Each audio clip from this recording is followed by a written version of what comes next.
মক্কা নগরীতে হিজরত করে।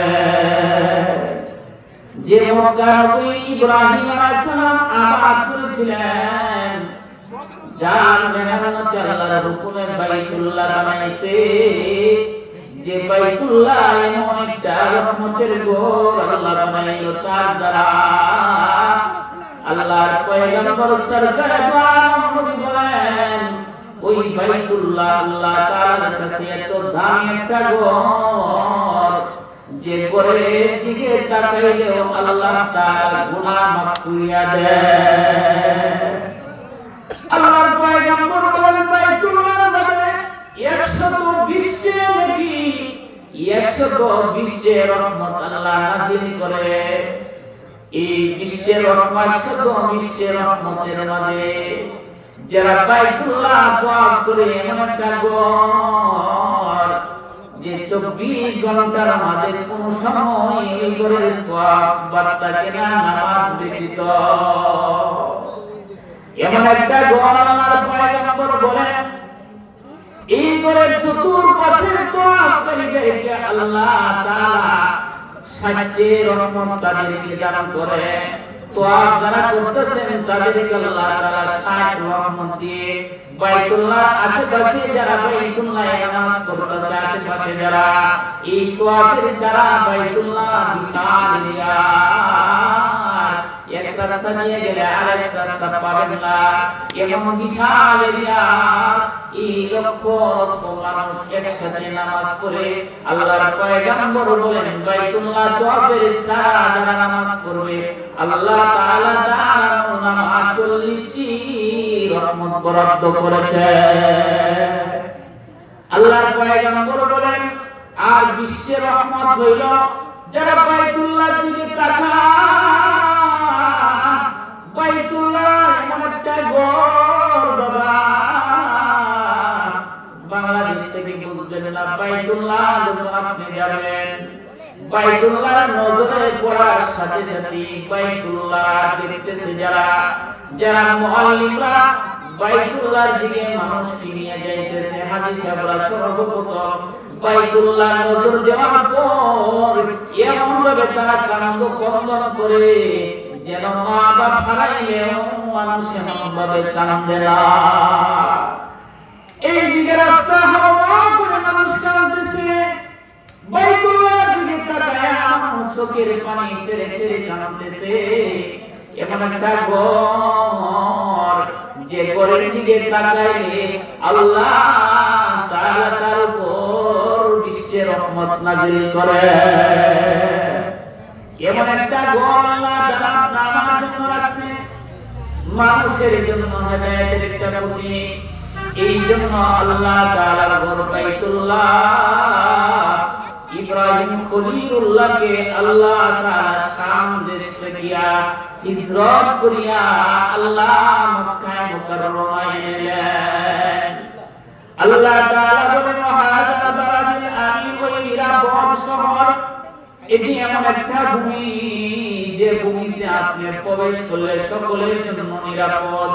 কোন আসামি যদি যায়, এরামের ভিতরে দৌড়ের দখলে তাকে ধরা নিষেধ হয়ে যায়, এরামের ভিতরে কোনো জিনিস, সব জিনিস নিরাপদ হয়ে যায়। আল্লাহ এমন একটা নিরাপদ শহরের কসম খাইলেন। এই 4টি কসম খাই আল্লাহ তাআলা বলেন, লাকাদ খালাকনাল ইনসানা ফি আহসানি তাকওয়িম। আল্লাহ বলেন, আমি নিশ্চয়ই মানুষকে বড় সুন্দর আকৃতিতে বানাইছি, এমন সুন্দর আকৃতিতে আমি আর কোন সৃষ্টি বানাই না। আল্লাহ আপনাকে কত সুন্দর করে বানাইছেন। আল্লাহ রাব্বুল আলামিন আপনার চেহারার সৌন্দর্যের জন্য 2টি ঠোঁট দিয়েছে, ওয়া লিসানান ওয়া শাফাতাইন। আল্লাহ আপনাকে শক্তি, বাক শক্তি, মনের ভাব প্রকাশ করার জন্য আপনাকে আল্লাহ জিহ্বা দান করেছে। আল্লাহ রাব্বুল আলামিন আপনার আমার জিহ্বাকে কন্ট্রোলে রাখার জন্য, চেহারার সৌন্দর্যের জন্য রব আমাকে দুইটা ঠোঁট দান করেছে। ও বাবারা ভাই আমার, যদি আল্লাহ ওই দুইটা ঠোঁট না দিতেন, এই জায়গা থেকে যদি দুইটা ঠোঁট সরে যায়, তাহলে মানুষের আকৃতি থাকে না, মানুষের সৌন্দর্য থাকে না। আল্লাহ বলে, বান্দা রে, আমি তোরে কত সুন্দর করে বানাইলাম, বানাইছি তো বানাইছি। আমি তোর চেহারার মধ্যে যদি নাক না দিতাম, নাক ছাড়াই যদি তোরে বানাইতাম, তোর চেহারাটা সুন্দর হইতো না। আমি কত সুন্দর করে তোমারে বানাইলাম, এত সুন্দর আকৃতি দিয়া আমি রব আর কোন সৃষ্টিজীব বানাইলাম। এত সুন্দর করে বানানোর পর আল্লাহ তাআলা ডাক দিয়া বলে, হে মানুষ, আমি রব এত সুন্দর করে তোমারে বানাইলাম, এ মানুষ সকল তোমরা কোন দিকে চলছ? আমি দয়াময় রব থেকে কোন দিকে তোমাদের রূপ তোমরা নিছো? আমাকে চিন্তা করে দেখো না, আমি রব তোমারে কত সুন্দর করে বানাইলাম। তুমি কোন জিনিসের চিন্তা করার দরকার নাই, তুমি তোমার দেহের মধ্যে চিন্তা করো, আমি রব তোমারে কত সুন্দর করে বানাইলাম। আল্লাহ রাব্বুল আলামিন এত সুন্দর কোন জিনিস বানায় না। ইমাম আবু হানিফা রাহমাতুল্লাহি আলাইহি যখন 7-8 বছরের মানুষ, এমন সময় একজন মানুষ মাদ্রাসায় প্রবেশ করলো, স্বামী স্ত্রীর মাঝে দ্বন্দ্ব, বুড়া বয়সে চাচা গেছে অফিসে, গিয়ে বলতেছে, চাচা বলে, আমি আমার বিবিরে তো বলে ফেলছি, তুমি যদি চাঁদের মতো সুন্দর না হও তাহলে তুমি তালাক। তো ইমাম সাহেব সবাই ফতোয়া দিচ্ছে, স্ত্রী তো কোনোদিন চাঁদের মতো সুন্দর হইতে পারে না, চাঁদ তো অনেক সুন্দর। তারা বলেছে বিবি তালাক হয়ে গেছে। ইমামে আজম 7-8 বছরের ছাত্র ডাক দিয়ে বলে, না চাচা না, আপনি যান, আপনার বিবির সাথে গল্প করেন, গল্প গুজব করেন, কোনো সমস্যা নাই, আপনার বিবি তালাক হয় না। চাচা জনক মাসে বেড়া, তুমি শুধু মানুষ এত বুঝো কিভাবে?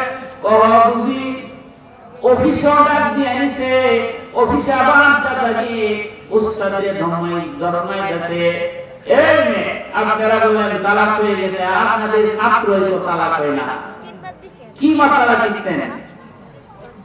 তখন উস্তাদরা বলছে, কে বলছে? ওই যে নুমান ইবনে সাবেক, একজন উস্তাদ আর একজন উস্তাদরে বলে, নুমান ইবনে সাবেক যদি বইলে তাহলে হতেও পারে। চিন্তা আমাদের পড়ে গেছে, নুমান ইবনে সাবেককে ডাক দিয়ে বলে, নুমান রে, তুমি কিভাবে মাসআলা দিলা? ও হুজুর, তালাক তো হয় না। ও বিবি, চাচার বিবি তো চাঁদের সুন্দর হতে পারে না। তখন তিনি বলেন, আল্লাহ তো সূরা 3 এর মধ্যে বলেছেন, লাকাদ খালাকনাল ইনসানা আহসান কামা, বলে না যে আমি সবচেয়ে সুন্দর করে সৃষ্টি করেছি চাঁদ সূর্য, এটা আল্লাহ বলে না। আল্লাহ তো বলছে সবচেয়ে সুন্দর করে বানাইছে মানুষ। তাইলে আল্লাহর সৃষ্টি যত আছে সমস্ত চাইতে মানুষ হলো সবচেয়ে সুন্দর। আল্লাহ তাআলা মানুষকে সুন্দর করে বানাইছেন। পরে আল্লাহ তাআলা বলেন, সুম্মা রাদাদনাহু আসফালা সাফিলিন। পরে আল্লাহ তাআলা বলেন, এ মানুষ, আমি তোরে সুন্দরভাবে বানাইলাম, সুন্দর আকৃতিতে বানাইলাম, অতঃপর আমি তোরে ফিরিয়ে দিব নিচু থেকে নিচু, নিকৃষ্ট থেকে নিকৃষ্টের মধ্যে ফিরিয়ে নিব। এত সুন্দর বানানোর উপরে আল্লাহ এত নিকৃষ্ট থেকে নিকৃষ্ট জায়গায় নিয়ে নেবেন। তাফসীর কারকরা বলেন, আল্লাহ রাব্বুল আলামিন মানুষকে সুন্দর বানানোর পর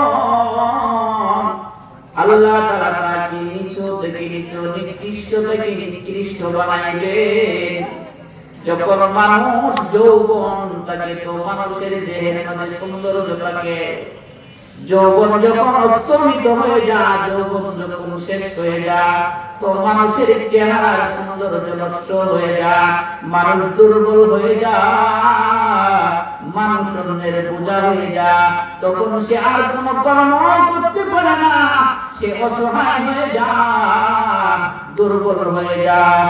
পক্ষান্তরে তাফসীরকাররা বলেন, যখন আল্লাহ অন্য সৃষ্টি দিন, যখন গরু ছাগল অন্য কোন প্রাণী ওরা যখন বুড়া হয়ে যায়, বুড়া হওয়ার পরে তারা কাজে আসে, কেমন কাজে? যে তারা বুড়া হয়ে গেলে জব করিয়া তার বস্তুগুলো খাওয়া যায়, বুড়া হয়ে গেলে তার চামড়াকে দাবাজাত করিয়া ব্যবহার করা যায়। কিন্তু মানুষ দুর্বল অসহায়, এমন একটা চিন্তা জাগে যে আল্লাহ তাআলা আপনি আমাকে এত সুন্দর করে বানাইলো, এত সুন্দর আকৃতি দিল, সমস্ত মাখলুকাতের যে শ্রেষ্ঠতা বর্ণনা দিল, কিন্তু আল্লাহ তাআলা আমাদেরকে কেন এত নিচু বানাইয়া দিল?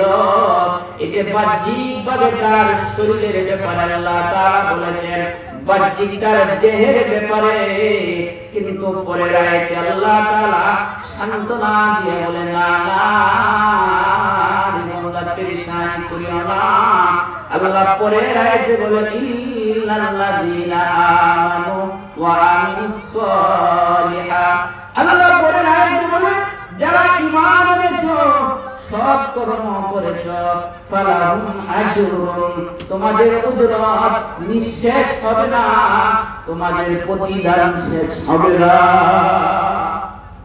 এখন মনোযোগ সহকারে শুনেন, আল্লাহ তাআলা বলেন, তোমাদের উজরত, তোমাদের প্রতিদান নিঃশেষ হবে না, শেষ হবে না, যদি তোমরা ঈমান আনে থাকো এবং আমলে সালেহ করো। যারা ঈমান আনে এবং নেক আমল করে, নেক আমলের মধ্যে শ্রেষ্ঠ আমল হচ্ছে নামাজ।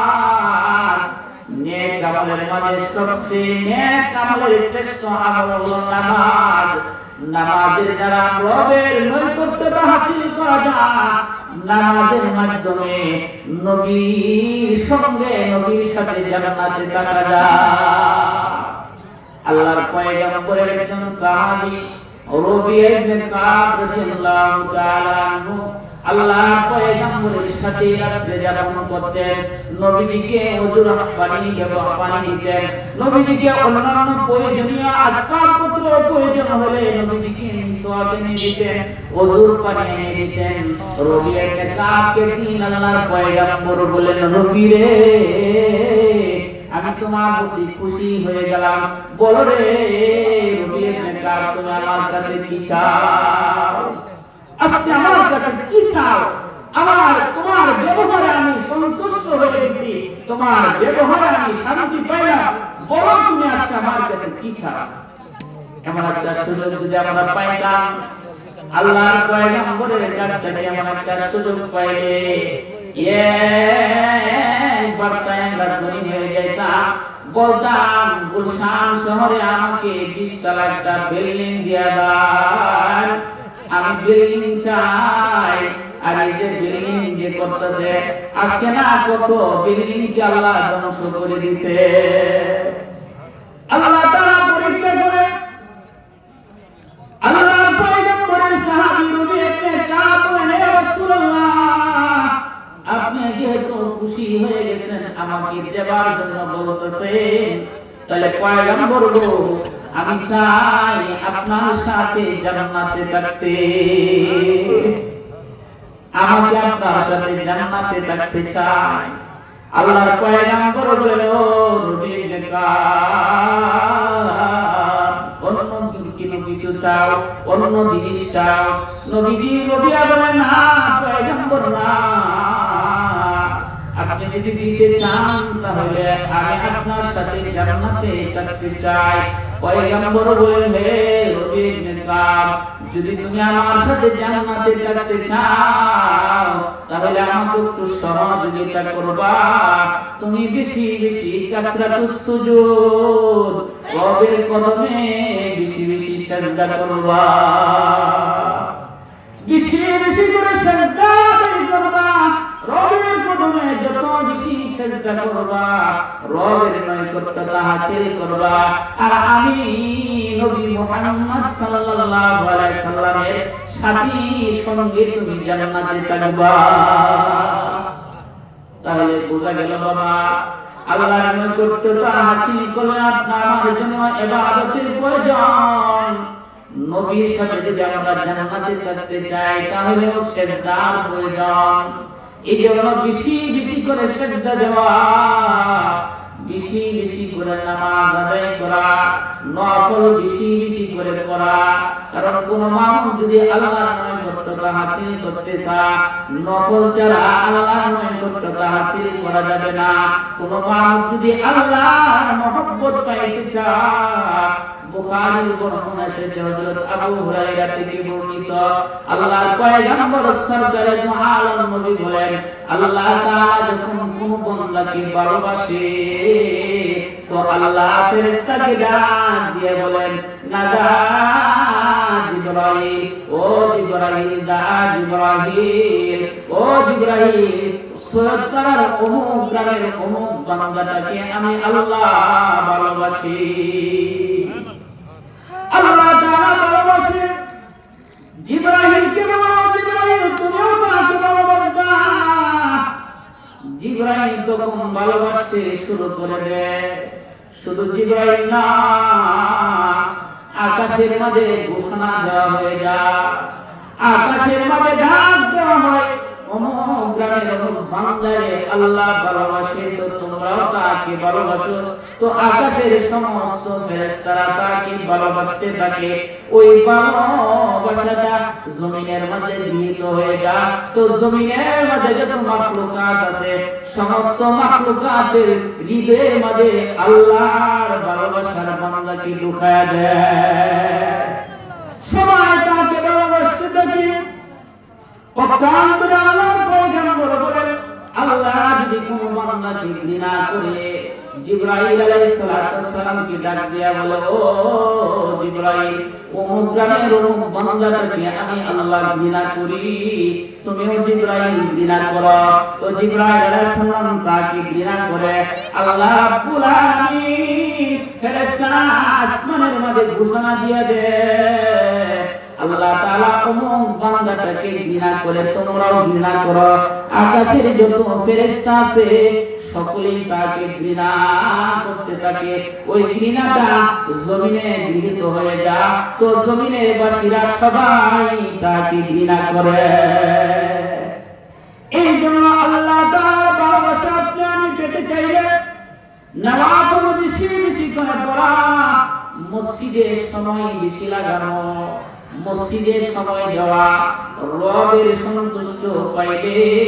এই জন্য আপনার আমার রবের ভালোবাসা যদি আপনার পেতে চাই তাহলে বেশি বেশি সিজদা করতে হবে।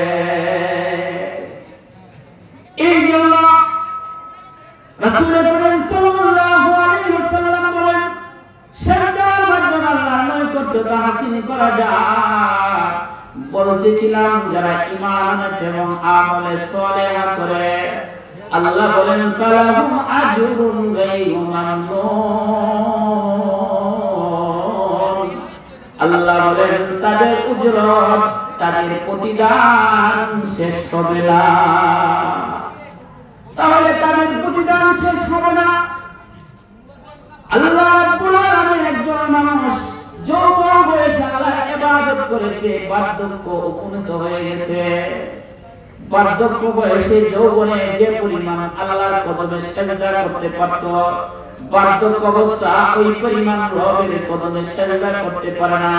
শরীর দুর্বল হয়ে যায়, বেশি সেজদা করতে পারে না, কিন্তু যৌবন বয়সে সেজদা করিত। মাঝে মাঝে মুমিন বান্দা অসুস্থ হয়ে যায়, অসুস্থর সময় ইবাদত করতে পারে না। আল্লাহ যে বলছে ফালাহুম আজরুন, যে তার প্রতিদান নিঃশেষ হবে না। তো বার্ধক্য বয়সে তো সে বেশি ইবাদত করতে পারে না, যখন অসুস্থ হয়ে যায় তখন তো সে বেশি ইবাদত করতে পারে না। অনেক সময় ফরজও তার কাছ থেকে সাকেত হয়ে যায়, বাদ করে যায়। আল্লাহ যে বলছে যারা মুমিন ঈমানদার যৌবনে আল্লাহ তাআলার গোলামি করেছে, এমন অবস্থা যদি অসুস্থ হয়ে যায়, আল্লাহ রাব্বুল আলামিন ডাক দিয়ে সরকারের দু আলম নবী বলেন, ওরে মুমিন পেরেশানি করিও না, তুমি অসুস্থ হয়ে গিয়েছিলা, সুস্থ অবস্থা তুমি ইবাদত করিতা, বেশি বেশি রবের কদমে সিজদা করিতা। অসুস্থ হওয়ার কারণে তুমি আর সিজদা করতে পারো না, পেরেশানি কইরো না। পয়গম্বর সরকারে দু আলম নবী বলেন, আল্লাহ তাআলা ফেরেশতাদেরকে ঘোষণা দেয়, ও ফেরেশতারা, আমার এই বান্দাটা অসুস্থতা সুস্থতার সময় আমার রবের কদমে সিজদা করেছে, এখন সে অসুস্থ হয়ে গেছে, পারে না। ও ফেরেশতারা, আল্লাহ নির্দেশ দিয়া যে, ও আমল লেখার ফেরেশতারা, তারা আমল লেখা বন্ধ করিও না। সুস্থ অবস্থা যে পরিমাণ আমল করত, সম পরিমাণ আমল তারা আমলনামা লিখতে থাকো। সম পরিমাণ আমল আল্লাহ তাআলা লিখতে থাকবেন। মুসলিম শরীফের হাদিস, আল্লাহর পয়গম্বর একদিন অসুস্থতা নিয়ে সাহাবীদের সামনে আলোচনা করতেছিলেন।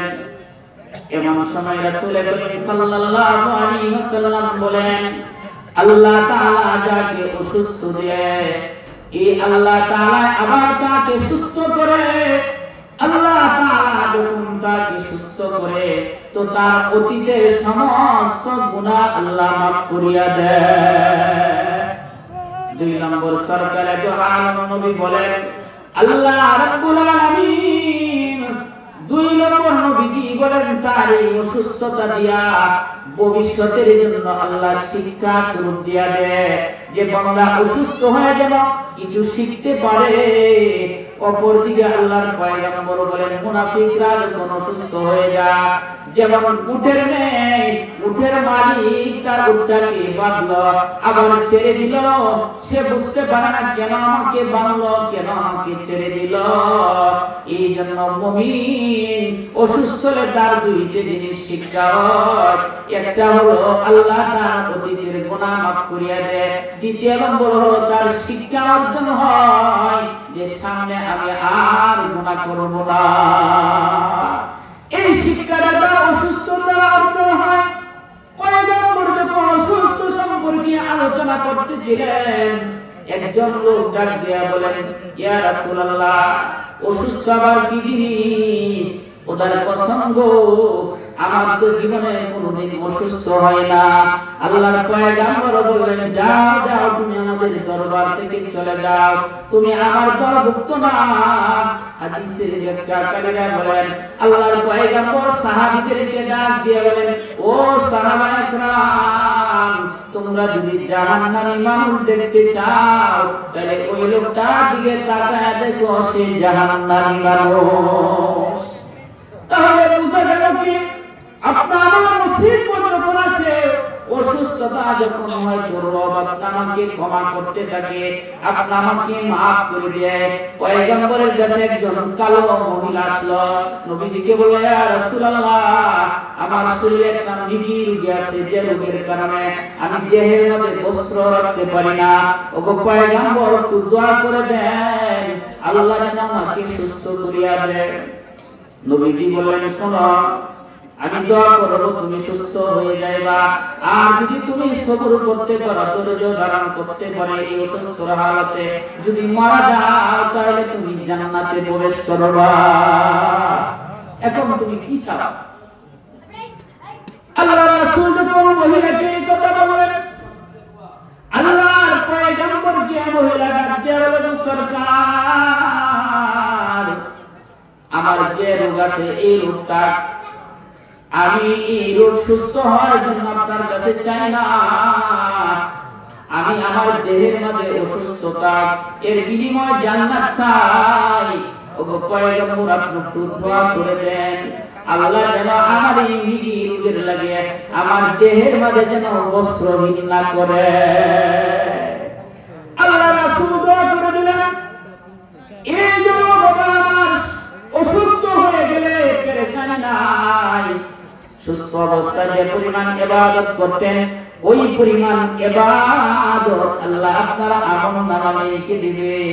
2 নম্বর ফালাহুম আজরুন তাফসীর ইবনে কাসির লেখেন, হযরত উসমান গনি থেকে কি বর্ণনা এনেছে, আল্লাহ রাসূল সাল্লাল্লাহু আলাইহি ওয়াসাল্লাম বলেন, যখন মুমিন বান্দা 40টি বছর অতিবাহিত হয়ে যায়, খুব গভীর মনোযোগ বাবা, আল্লাহর পয়গম্বর বলেন, যখন একটা মানুষের ইবাদতের হালতে যৌবনে ইবাদত করতে করতে তার 40টি বছর পূর্ণ হয়ে গেল, আল্লাহর পক্ষ থেকে ঘোষণা হয় আল্লাহ তার হিসাব নিকাশকে সহজ করে দিবে, আল্লাহ তার হিসাব সহজ করে দিবেন।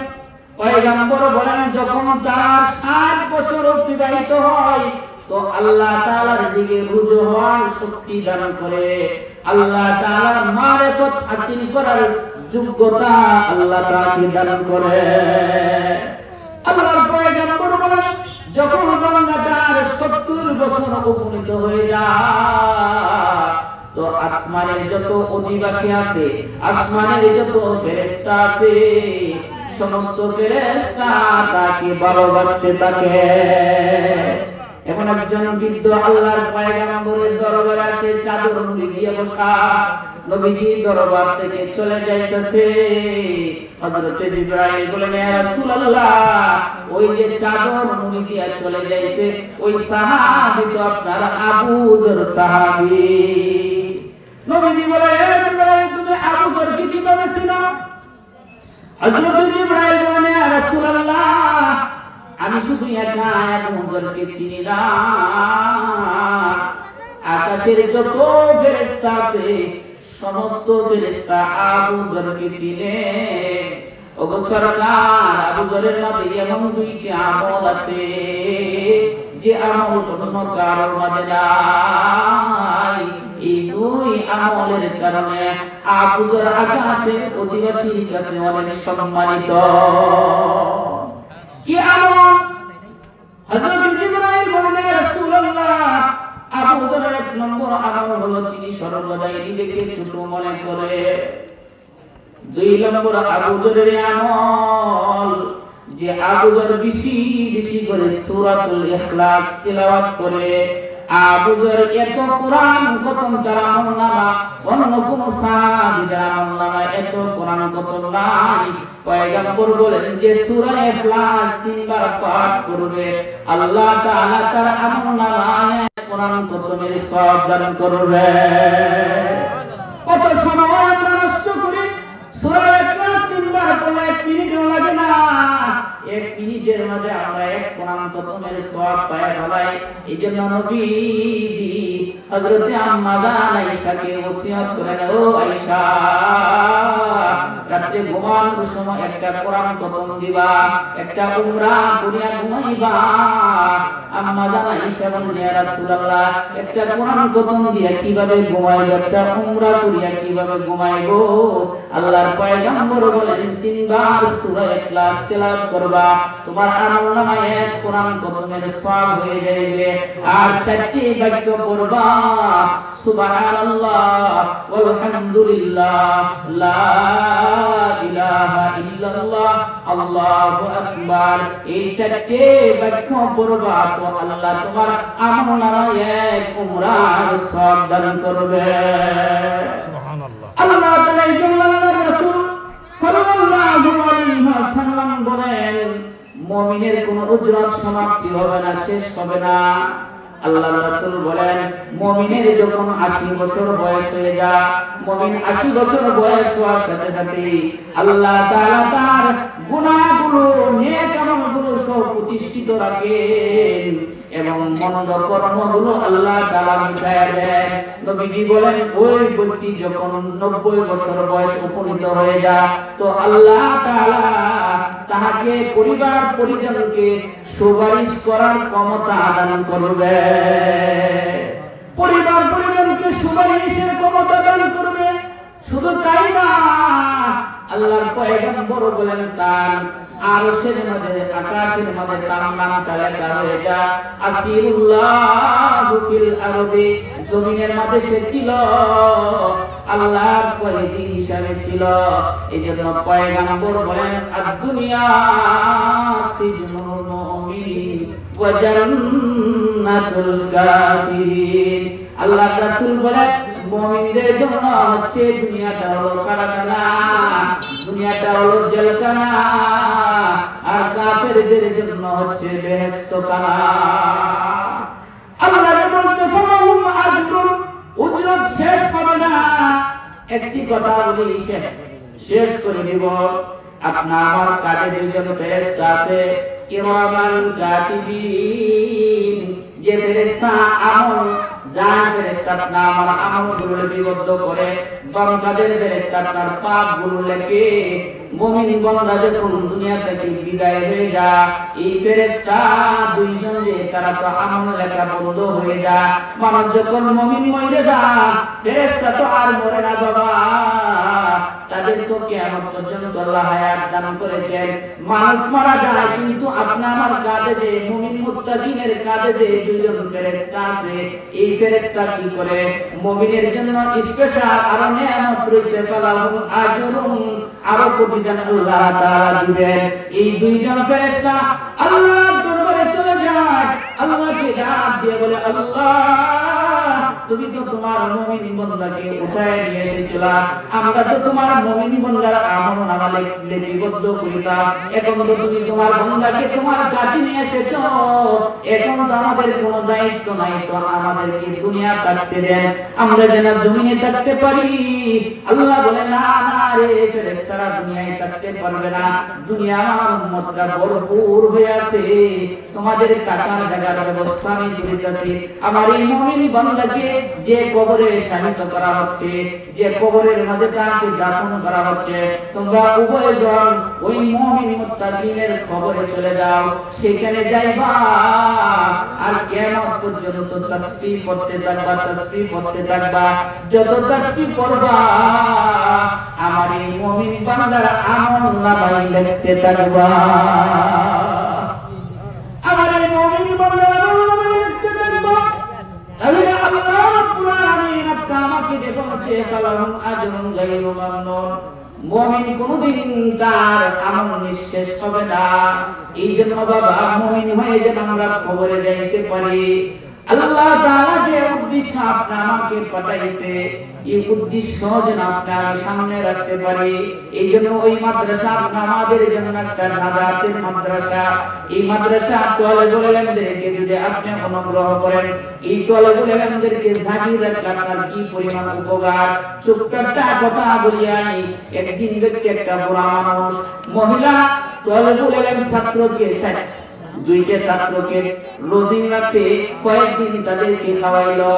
এই খাওয়ানোর পর একদিন ওই মহিলা বলতে যে ও বাবা আমার জন্য একটু দোয়া করে দাও। ছোট্ট মানুষ কি দোয়া করবে? রবের কাছে বলে আল্লাহ ওই মহিলাকে তুমি মাফ করে দিও।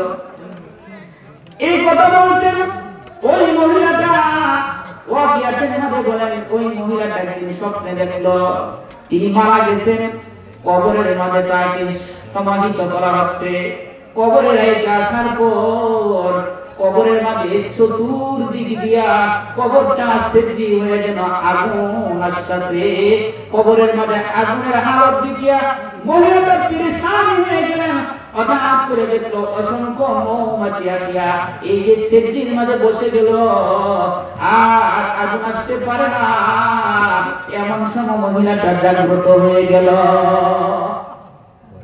একজন ইমাম সাহেবের কাছে গিয়ে বলল, হুজুর আমি যেমন একটা স্বপ্ন দেখলাম, আমি মারা গেছি, কবরে আমাকে সমাহিত করা হচ্ছে, কবর চতুর্দিকে আগুন আসতেছে, হঠাৎ করে ওই আগুনগুলো সরানোর জন্য দেখলাম কতগুলো মৌমাছি আসিয়া আগুনের ছিদ্রগুলো বন্ধ করে দিল।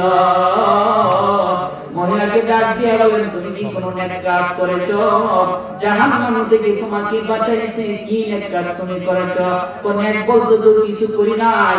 তোলে বলেন, ছাত্রদেরকে আমি কিছুদিন খাওয়াইছিলাম, জাগির রেখেছিলাম, এদের কাছে একটু দোয়া চেয়েছিলাম। আল্লাহর ওলি ডাক দিয়ে বলেন, ও মহিলা, এই যে তোলে বলেন ছাত্রদেরকে তুমি খাওয়াইছিলা, এই খাওয়ানোর কারণে তোমার সত্যিকারই জাহান্নামের আগুন তোমার কাছে আসছিল। আর ওই যে পাঁচটি প্রত্যেকটি মাসে একটি মৌমাছি হইয়া তোমাকে জাহান্নাম থেকে বাঁচাইছে। এই জন্য আমরা ওই মাদ্রাসার প্রতি নজর রাখবো। পরে বলেন, ছাত্ররা যদি আপনার বাড়িতে খায়, 3-4জন মানুষ যদি একসাথে থাকে, আর তলে বলেন ছাত্রের জন্য অতিরিক্ত কোনো খাবারের ব্যবস্থা করা যায় না, অতিরিক্ত রাখবে না, এর মধ্যে আল্লাহ বরকত দিবেন। এই জন্য আমরা তলে বলেন ছাত্রদেরকে রাখবো, কারণ এই মাদ্রাসা অনেক উন্নত হচ্ছে। মাদ্রাসা যখন রমজান হয় তখন অনেক ছাত্র আসে ভর্তি হওয়ার জন্য। আপনারা এই মাদ্রাসাকে ধরে রাখবেন, জাগির রাখবেন, আপনার নাজাতের জন্য একটা ওসিলা বানাবেন, যে আল্লাহ এটা আমাদের জন্য নাজাতের একটা জরিয়া বানান। আল্লাহ তাআলা আমাদেরকে নিজেকে আমল করার তৌফিক দান করুন, আপনাদেরকে আমল করার তৌফিক দান করুন। আসসালামু